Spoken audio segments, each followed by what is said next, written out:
우리가 다 아는 것처럼 이스라엘 백성들이 바벨론에서 포로로 있다가 이제 그들의 고향 땅 예루살렘으로 올라오게 되었습니다.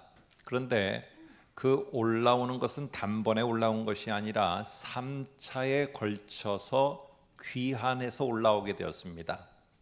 그런데 그 귀환한 3차, 1차, 2차, 3차가 그저 그들이 어쩌다 보니까 1차 올라오고 2차 올라오고 3차 올라왔겠지라고 생각할 수 있지만은 거기에는 아주 중요하게 하나님의 도우심과 하나님의 인도와 하나님의 손이 함께하면서 이거를 아주 중요한 목적과 함께 이들을 불러 올렸다는 걸 알 수 있습니다.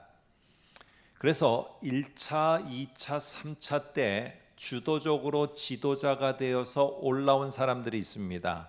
그런데 그 사람들이 누구냐? 1차 때 보면은 1차 귀환 때 보면은 수룹바벨이라는 사람과 예수아라는 사람이 지도자가 되어서 대략 한 5만 명 정도의 사람들을 데리고 올라오게 되었습니다. 그래서 이들의 목표는 명확했습니다. 그게 바로 뭐냐면은 무너졌던 하나님의 성전을 갖다가 다시 복원시키고 재건하는 일이었습니다. 그런데 그 이후에 세월이 조금 지나면서 다시 이 예루살렘 땅에 뭔가 필요한 요인이 생기게 됐습니다. 그래서 하나님께서는 2차로 올라올 사람들을 모집하셔서 하나님이 올라오도록 했는데 그 중심에 서 있었던 사람이 오늘 저와 여러분이 읽은 이 성경의 제목인 에스라라는 사람입니다. 이 사람을 왜 불러 올려야 됐을까 하나님께서? 그리고 어떠한 목적 때문에 이 에스라와 또 함께하는 사람들을 올려 보냈어만 됐을까? 그런데 생각하면은요, 1차 때 올라온 사람들이 5만 명이라는 사람이었어요. 근데 2차 때는요, 실제로 필요한 인재와 인물들은 1,500명에서 1,600명 정도밖에는 안 올라왔습니다. 가족들끼리 뭣도 모르고 함께하는 가족들을 다 포함시켜야 5,000명이었습니다. 왜 2차 때는 도대체 이 사람들이 안 올라갔던 것일까? 왜 이렇게 차이가 많이 나는 것일까? 우리가 조금 이따가 한번 생각을 해보고요. 3차 때는 이 무너진 성벽, 우리로 쉽게 말하면 우리의 삶의 터전인 경제와 등등을 좀 복원시키는 목적을 위해서 느헤미야라는 사람을, 아주 지도자로 탁월한 리더십이 있는 느헤미야라는 사람을 중심인물로 세워서 사람들을 올라오게 해서 무너진 예루살렘의 성벽을 재건하며 그들의 삶의 터전들을 하나님은 세워주기를 시작합니다. 자, 그런데 오늘 저와 여러분이 관심 있게 보아야 될 것은 에스라 책에서는 이 성전을 재건했던 1차 귀환과 그리고 에스라가 또 한 번 사람들을 데리고 올라온 2차 귀환, 이 두 개가 요 에스라에서는 같이 언급이 된다는 사실입니다.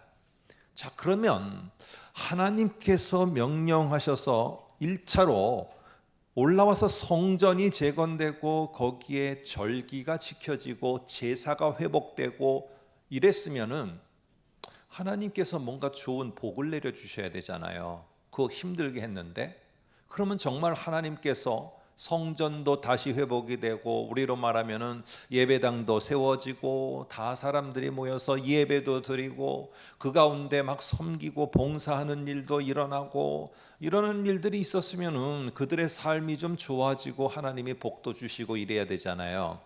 그런데 정말 하나님은 그렇게 성전도 잘 세워서 완공을 하고 다 했는데 정말 그들이 생각하는 복이 주어진 것일까? 아니면 상황이 더 안 좋아진 것일까? 오늘 그거를 저와 여러분들이 이제 7장에서 같이 한번 생각해 보려고 하는 것입니다. 자, 오늘 여기에 보면은 7장 1절을 한번 보시게 되면은 이런 말로 시작을 하게 되어집니다. 한번 볼까요? 7장 1절입니다.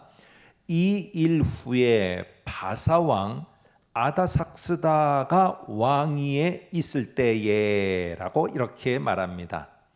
그러니까 지금 1장에서 6장까지는 성전이 다 세워지고 유월절도 지키고 뭐 이 사람들이 우리로 말하면은요 이렇게 예배당도 짓고 예배도 하고 같이 이렇게 삼삼오오 섬길 수 있는 것도 다 섬기는 이런 일이 있게 됐는데 하면서 이 일 후에라고 하면서 7장 1절이 시작돼요. 근데 우리는 이게 이어지는 것 같이 보이지만은 실제로는 6장과 7장 사이에는 60년간의 세월이 지난 다음이었습니다. 60년이 지난 다음의 일이라는 거예요.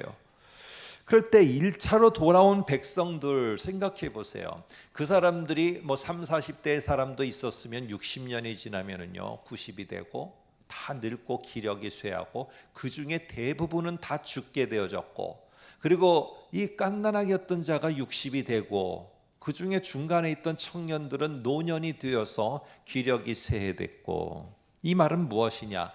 6장에서 7장으로 넘어가는 요 60년의 세월 속에서 완전히 세대가 완전히 바뀌어 버렸다는 겁니다. 다음 세대가 되었다는 것입니다. 그랬을 때 그 다음 세대가 된 그때의 그들의 상황이 어떠했느냐? 이제 7장의 이 일 후에라는 말을 통해서 우리들에게 알려주고 싶은 것입니다.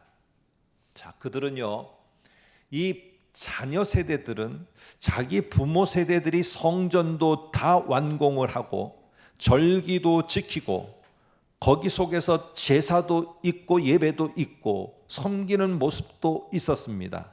그런데 그 다음 세대가 가는 이 60년 동안에 예루살렘에 없었던 게 하나가 딱 있습니다. 그게 바로 뭐냐? 하나님의 말씀이 없었다는 거예요. 하나님이 전해주는 명령과 율법을 가르치는 자가 없었고 율법을 선포해 주는 자가 없었어요. 그러다 보니까 성전도 있었고 다 있었는데 60년이 지나면서 다음 세대들은 어떻게 바뀌었느냐? 거기에는 예배당도 있었고 예배도 있었고 섬기는 것도 있는데 말씀이 없었어요. 이러는 60년이 지난 상태가 지금 7장의 모습입니다. 7장 이후에 우리가 참고로 9장 1절 2절에 보면은 9장 1절에 보면은 이런 말로 시작을 합니다. 이 일 후에 똑같이 7장 1절처럼 똑같은 말을 써요. 그러니까 7장에 지금 전개되는 그 60년 뒤의 상황이 어떠했다라는 것을 우리들에게 요약해서 딱 가르쳐주는 아주 중요한 구절이 9장 1절 2절입니다. 한번 볼까요? 이 일 후에 그 다음 세대들은 뭘 했느냐? 가증한 일을 했어요. 가증한 일이라는 게 뭐냐? 그 뒤에 설명이 있는데, 그 땅에 남아서 기반을 잡고 살아갔던 그 땅의 사람들의 딸을 맞이해서 아내와 며느리로 삼았습니다. 우리가 보면은 이방인과 결혼을 한 거죠. 근데 표면적으로 보면은 이거 안 믿는 사람과 믿는 사람이 안 믿는 사람과 결혼하면 안 되는 거를 말하는 것처럼 보여요. 근데 성경을 잘 보시면은 오늘 결혼이라는 표면적인 게 있지만은 실제로 말하려는 게 뭐냐? 이 자녀 세대들이 지금 완전히 가증한 일을 하고 있다는데 그 가증한 일이 무엇인지를 여기에 제가 붉은색으로 표시해 놨어요.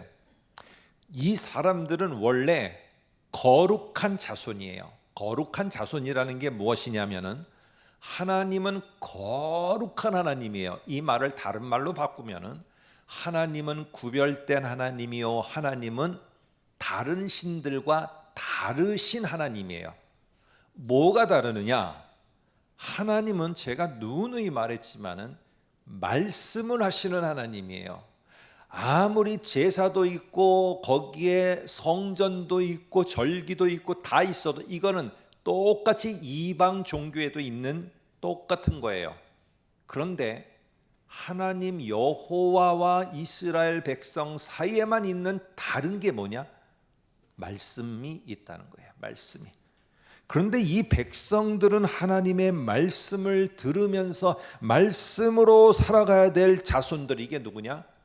다른 자손, 다름의 자손, 거룩한 자손이에요.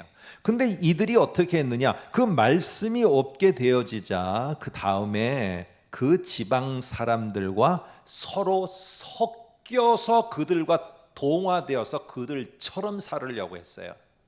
그들처럼 살으려고. 이게 지금 이 일 후에 60년이 지난 다음에 하나님의 나라, 하나님의 도성인 예루살렘에 펼쳐진 상황입니다. 예배도 있고 섬김도 있고 우리가 하는 여러 가지의 우리의 신앙의 패턴과 모습은 있는데 우리의 다름을 잃어버리면 안 됩니다. 내가 이 땅에 사는 사람들이 이렇게 잘 되고 잘 움직여 가니까 하나님, 나도 말씀을 그런 것들만 또 취사 선택합니다. 요렇게 잘하니까 이 땅 사람들처럼 잘 살더라, 이런 복을 받았더라, 그런 취사 선택한 하나님의 말씀을 택해서 살아가면 안 되는 것입니다.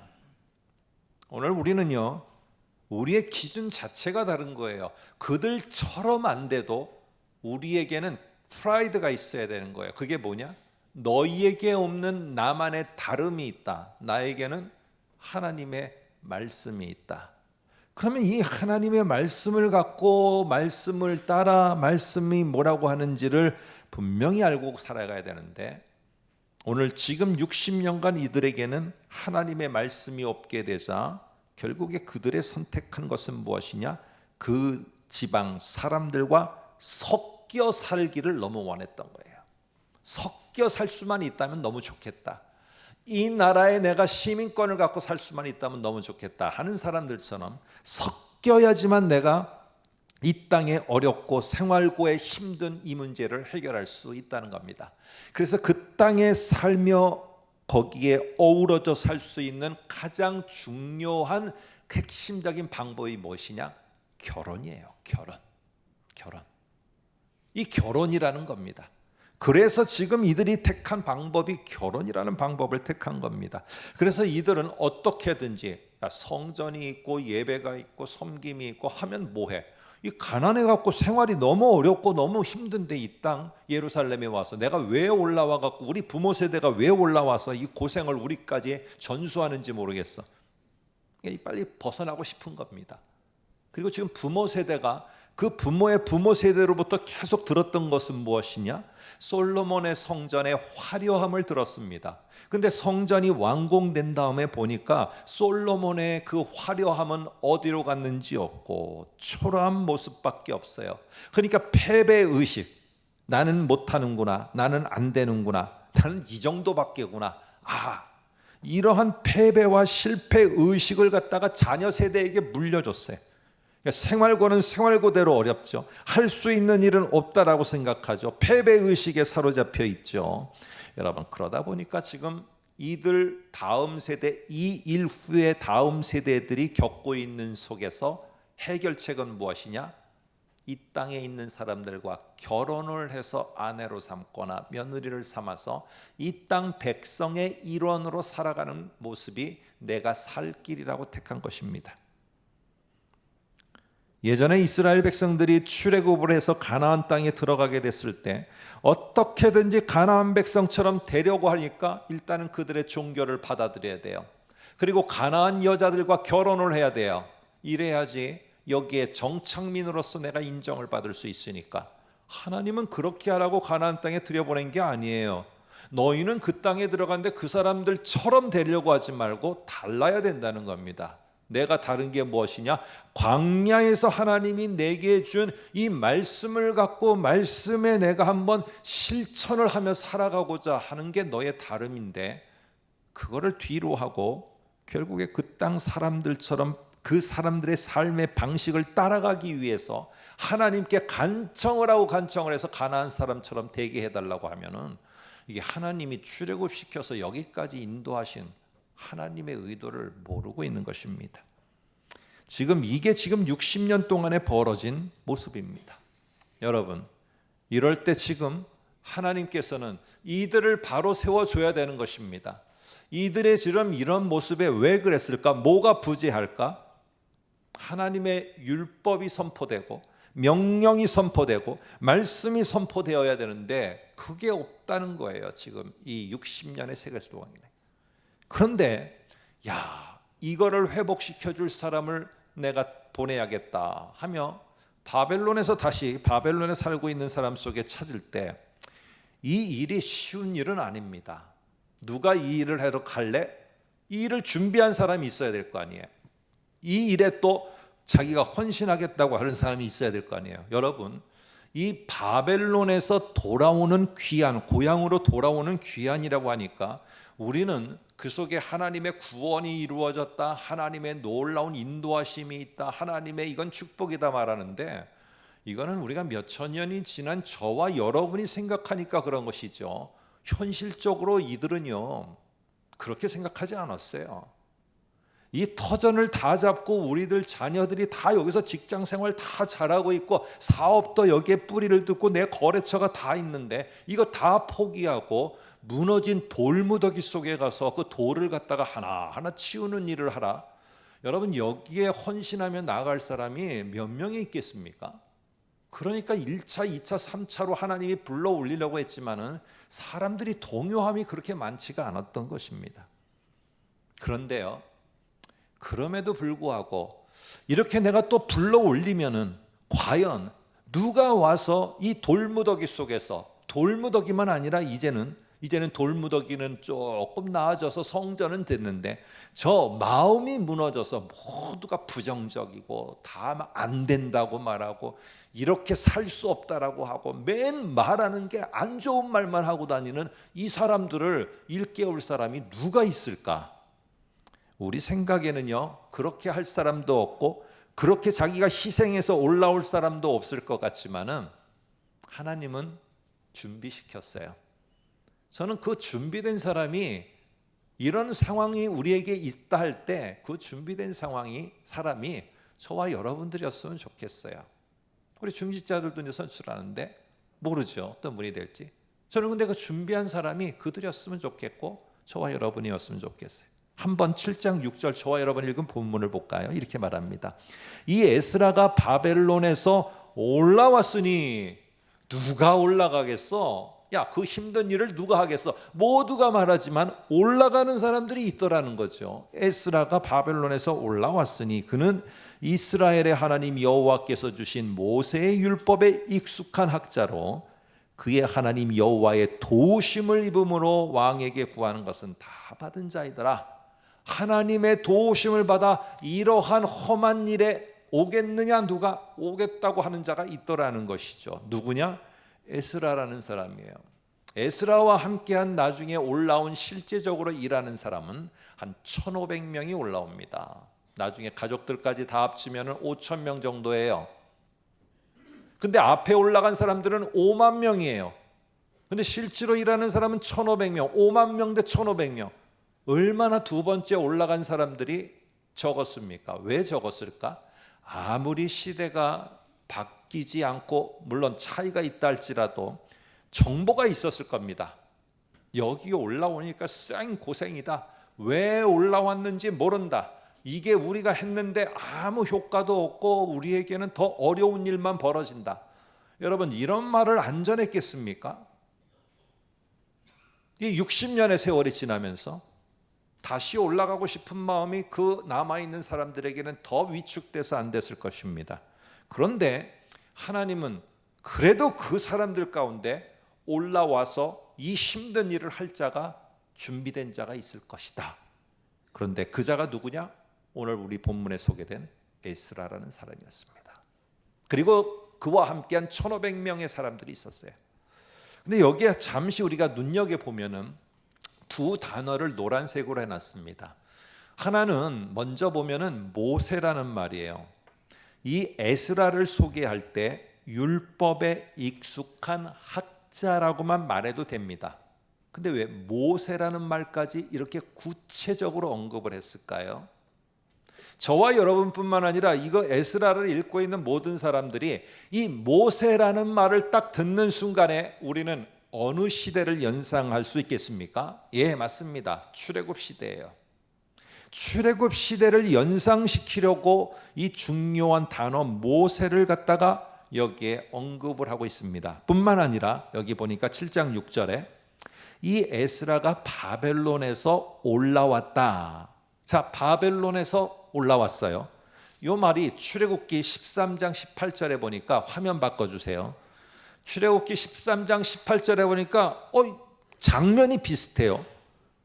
그 나라와 대상만 바뀌었지 출애굽 때는 어떻게 해요? 이스라엘 자손이 애굽 땅에서 대열을 지나 우리 성경에는 나올 때라고 되어 있는데 정확하게 문자로 번역하면 올라왔다라는 말이에요. 바벨론에서 그들이 올라왔다.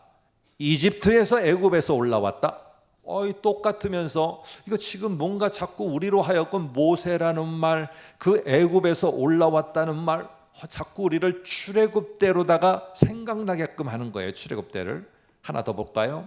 에스라 7장 9절에 이렇게 말합니다. 첫째 달 초하루에 바벨론에서 길을 떠났다. 바벨론에서 길을 떠났대요.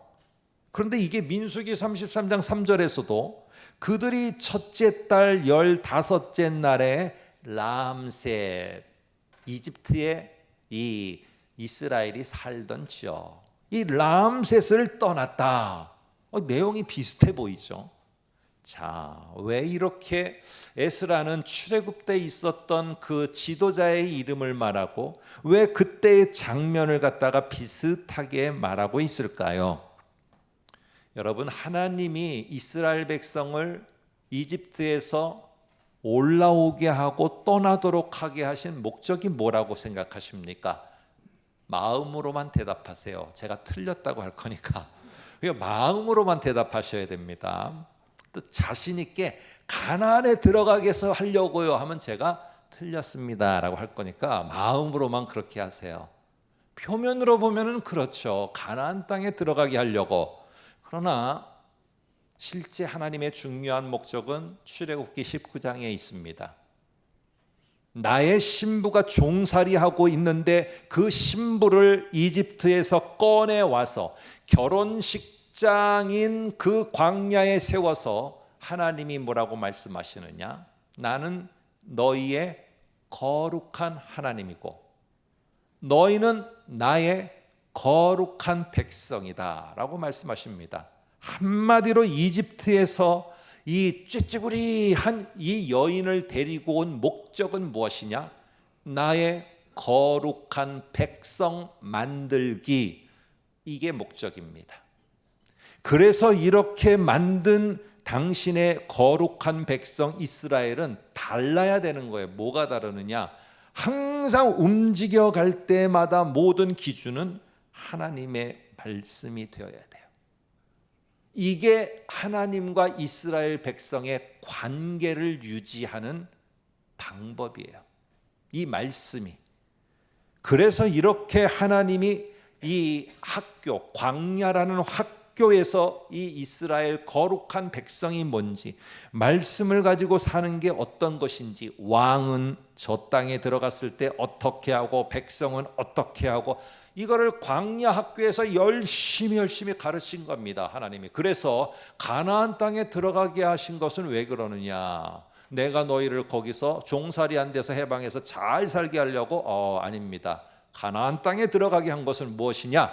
그 땅에서 너희가 들어가서 그 땅에서 내가 광야에서 가르친 이거를 너희가 한번 잘 실천해 보라는 실천 무대였던 것입니다. 지금도 똑같아요. 이제 바벨론에서 자꾸 하나님이 들려 올려보냅니다. 이제 두 번째로 올라올 때 출애굽처럼 했던 것처럼 그대로 해요. 왜 들려 올려보냈느냐? 이제 너희가 가서 이제 똑같이 하나님이 나의 하나님이 되고 이스라엘은 하나님의 거룩한 백성이 된, 이게 무너졌다. 왜 무너졌느냐? 그 가운데 말씀이 없었다. 그러니까 에스라야, 네가 올라가서 말씀으로 이 둘의, 이 하나님과 이스라엘의 이 관계가 지금 무너졌으니 말씀을 재건하고 이 관계를 재건하는 일을 하거라. 이게 내가 출애굽시킨 목적이고 이제 바벨론에서 너희를 불러올린 목적이니까 이 목적을 잘 이루어라. 그러나 여러분, 이게 마음이 동한 사람, 준비하고 있는 사람만이 이 일에 동참하는 것이지 하나님이 이렇게 원하셔도요 안 올라갑니다. 그러니까 올라갈 사람, 필요한 사람이 1,500명밖에 지원을 안 한 거예요. 1,500명. 이스라엘 민족 전체에서 1,500명. 여러분, 그런데 어떻게 에스라는 이렇게 딱 이게 쉽지 않은 일이고 어렵고 힘들고 가난과 여러 가지의 궁핍이 기다리고 있고 그곳에 가봐야 이 나를 알지도 못하는 다음 세대가 있는 저들이 내 말을 들을지도 모르는데 어떻게 에스라를 하나님은 선택하신 것일까? 왜 하필 에스라였을까? 7장 1절 5절 볼까요? 이렇게 말합니다. 이 일 후에 바사왕 아닥사스다가 왕위에 있을 때 에스라라 하는 자가 있으니 그는 대제사장 아론의 16대 손이다. 성경에 보면은 한 사람에 대해서 언급을 할 때 16대 손까지 언급하는 경우는 아주 특별합니다. 그러니까 에스라가 뭔가 특별하다는 거죠. 뭐가 특별했을까요? 이 사람의 원래 직업은요 대제사장이었어야 돼요. 근데 바벨론의 포로로 끌려가니까 그의 가문이 대제사장 가문임에도 불구하고 성전도 없고 제사도 없으니까 그가 할 일이 없는 거예요. 할 일이 제사장으로서 자기가 감당할 게 없는 것입니다. 그리고 이 에스라는 분명히 제사장인데 7장 6절을 보세요. 제사장이라고 부르지 않습니다.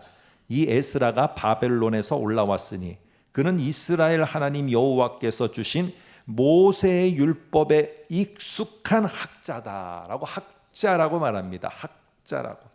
그럼 학자가 뭐냐? 고민할 필요 없어요. 성경은 친절하게 다 말합니다. 율법에 익숙한 자가 학자예요. 나중에는 신약 시대로 넘어가면은 이 사람을 누구로 부르냐? 서기관이라고 불렀습니다. 근데 여기에 익숙한이라는 말에는 신속하다는 말도 포함되어 있어요. 그래서 학자는요 하나님의 율법을 깊이 연구하면서 하나님이 어떤 분인지에 대해서 차곡차곡 알아가고 있는 자예요. 그래서 어떤 상황이 딱 펼쳐지면은 하나님의 율법을 딱 펴고 하나님이 이럴 때 이럴 분이구나, 이럴 때 하나님이 말씀에서 이렇게 하라고 가르치셨구나 하고 내가 그거를 딱 확신을 가질 뿐만 아니라 다른 사람에게도 이 상황에서는 이런 길로 가야 됩니다. 하나님 말씀 어디가 이렇게 했습니다. 이거를 전해주는 자가 학자입니다. 근데 제사장이 지금 학자가 됐어요. 쉽게 말하면은요 길을 잃어버렸어요. 운전하다가 길을 잃어버리면 지금 내비가 있지만 내비가 띵동띵동 하면서 다른 길로 띵동띵동 하면서 다른 길로 다 친절하게 인도하지만 예전엔 그렇지 않았어요. 길을 잃어버렸네. 그러면 지도를 보는 사람이 누군지 아세요? 같이 타고 가면은 옆에 있는 사람이 지도를 봅니다. 그러면서 어디로 가라고 옆에 있는 사람이 지도를 잘 보는 착 펼쳐갖고 이 길은 잘못됐으니까 어디로 가라고 그 지도를 펼쳐서 가야 될 길을 딱 제시해 주는 것, 지도를 펴고 바로 보고 가르쳐 주는 것, 이게 학자입니다. 학자. 오늘 이런 모습에서 7장 10절은 제가 한 말을 잘 설명해 줍니다. 한번 볼까요? 이렇게 말합니다. 에스라가 여호와의 율법을 연구하여 준행하며 그 율례와 규례를 이스라엘에 가르치기로 결심하였다. 여기 연구하다라는 말은 지금처럼 책 놓고 이게 이렇게 해갖고 글 쓰고 이러는 게 아닙니다. 원래의 뜻은 찾다라는 겁니다. 뭔가를 발견하다는 거예요. 그게 뭔가를 발견하느냐? 율법을 통해서 하나님을 아는 거예요. 하나님이 이런 하나님이구나. 하나님이 이런 하나님이구나. 그래서 에스라는 원래 직분이 제사 직무를 감당하는 제사장이었어요. 근데 그거를 못하니까 그거를 못한다고 절망하고 할 일도 없는데 그냥 쉬지 뭐 이러고 있었던 게 아닙니다. 에스라는요 계속적으로 그 율법을 연구하고 율법에서 하나님을 알아가고 하나님이 이렇게 할 것이라는 거, 하나님이 언젠가는 나 같은 자가 필요해서 나를 강권적으로 부르는 하나님이라는 거, 이런 하나님에 대해서 철두철미하게 알아가는 준비를 했습니다. 결국에 하나님은 이런 에스라를 통해서 하나님은 성전, 제사, 성벽 이러한 재건 말고 이 말씀이 없으면 결국에 이 땅 백성처럼 되는구나, 이 말씀을 가지고 이 사람들의 심령과 신앙과 이거를 재건하는 것이 더 급선무구나. 그래서 여러분, 성전 재건 다음에 우리는 성벽 재건으로 넘어가지만 오늘 하나님은 그 중간에다가 저들의 심령의 영적인 재건이 더 중요하다는 걸로 해서 2차 귀환을 여러분 주도해서 하나님은 에스라를 중심으로 올라오게 합니다. 결국에 하나님은요, 성벽도 성전도 삶의 부흥도 교회의 부흥도 여러 가지도 중요하지만은 말씀의 재건이 없으면 시대가 지나면은 그 세대들은 모두가 다 이 땅 사람처럼 되려고 바뀐다 해서 오늘 그 말씀의 재건을 위한 자를 찾았는데 자기가 할 일이 없다고 실망한 게 아니라 이 내비게이션을 준비하면, 하나님의 내비게이션을 준비하면 언젠가 하나님이 나를 부르신다. 역시 아니나 다를까 하나님이 부르시는 날 속에 이는 고민하지 않았습니다. 기도해 보겠습니다 하지 않았습니다. 내가 조금 더 생각해 보겠다 하지 않았습니다. 하나님의 부르심에 나는 이미 그걸 준비하고 있었기 때문에 아멘 하고 가는 것입니다. 주변 사람들이 너 거기가 얼마나 힘든 일인데, 얼마나 힘들고 어렵고 내가 감당할 수도 없는지 모르지만 나는 가기로 이미 그걸 준비하고 있었기 때문에 너 올래? 아멘. 난 가는 거예요. 이게 에스라가 진짜 준비한 참다운 준비입니다. 여러분, 준비된 사람만이 기회를 잡을 수 있다라는 말 속에 우리들은 우리들의 자녀와 내 자신, 앞으로의 은퇴 후에 이 세상이 어떻게 바뀔까? 그 바뀌는 상황에서 내가 어떤 기회를 잡아 올라갈 수 있고 뒤처지지 않을까? 그거를 준비합니다. 우리는 준비해야 됩니다. 그렇지만 에스라는요, 자기가 율법을 통해서 하나님을 알아가고 그 하나님은 이런 하나님이다라는 걸 굳게 믿는 준행을 하고, 언젠가 내가 이스라엘 백성에게도 이런 하나님은 이런 걸 원하셔, 이런 상황에서 이거를 내가 그들에게 가이드하는 그런 하나님의 내비게이션을 소개하리라고 마음 먹었던 것이 성공하기 위해서가 아닙니다. 어느 누구도 가고자 하지 않고 그곳을 기피하는 그곳에서 내가 하나님의 내비게이션을 소개할 수 있는 자라면 나는 그곳에 가겠노라고 준비한 자입니다. 항상 성공의 기회를 생각하고 준비한다는 것, 그것이 아니고 지금은 하나님이 판을 깔아놓고 이곳이 자갈밭이고 너무 힘든데 네가 오지 않을래? 하나님, 저는 그렇게 가려고 이미 준비하고 있었습니다. 자갈밭에 가려고 준비하고 있었습니다. 그 준비를 한 자가 에스라였습니다.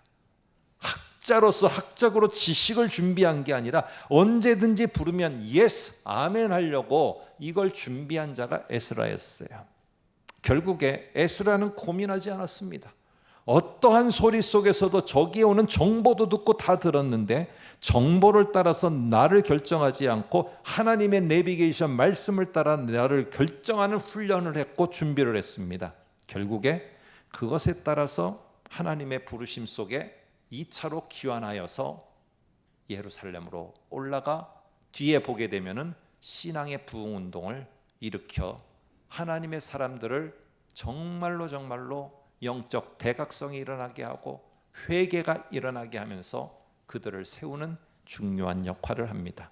아무쪼록 우리 모두가 다른 것을 준비하는 것도 중요하지만은 내가 가야 될 곳이 내가 생각하지 못한 그 아닌 기대하지 않은 곳일 수도 있다는 것 속에 나는 그 부르심에 내가 어떻게 하나님의 말씀을 신뢰하면서 갈 것인가, 이것을 잘 준비하면서 여러분이 그렇게 해서 가는 그 길에는 하나님이 우리의 기대 이상의 놀라운 일들을 이루신다는 것, 이런 것이 바로 하나님이시라는 걸 굳게 믿고 우리가 부름을 받을 때 아멘으로 따라가실 수 있기를 주의 이름으로 축복합니다.